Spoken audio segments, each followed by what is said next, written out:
ایک حدیث میں ارشاد ہے کہ رسول اللہ صلی اللہ علیہ وسلم نے فرمایا، من قام لیلۃ القدر ایمانا واحتسابا غفر له ما تقدم من ذنبہ، یعنی جو شخص لیلۃ القدر میں ایمان اور ثواب کی نیت سے عبادت کرے، اللہ تعالیٰ اس کے پچھلے کے گناہ معاف فرما دیتا ہے۔ ذرا سوچیں، ہماری زندگی میں کتنی غلطیاں اور گناہ ہوئے ہوں گے، لیکن اللہ تعالیٰ اتنا مہربان ہے کہ صرف ایک رات کی عبادت سے سب کچھ معاف کرنے کو تیار ہے۔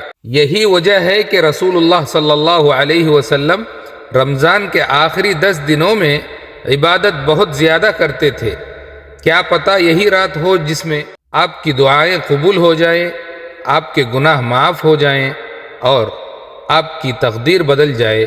اس لیے آج کی رات کو غفلت میں مت گزارے، نماز پڑھیں، قرآن پڑھیں اور اللہ سے دل سے دعا کریں، شاید یہی رات ہم سب کی بخشش کی رات بن جائے۔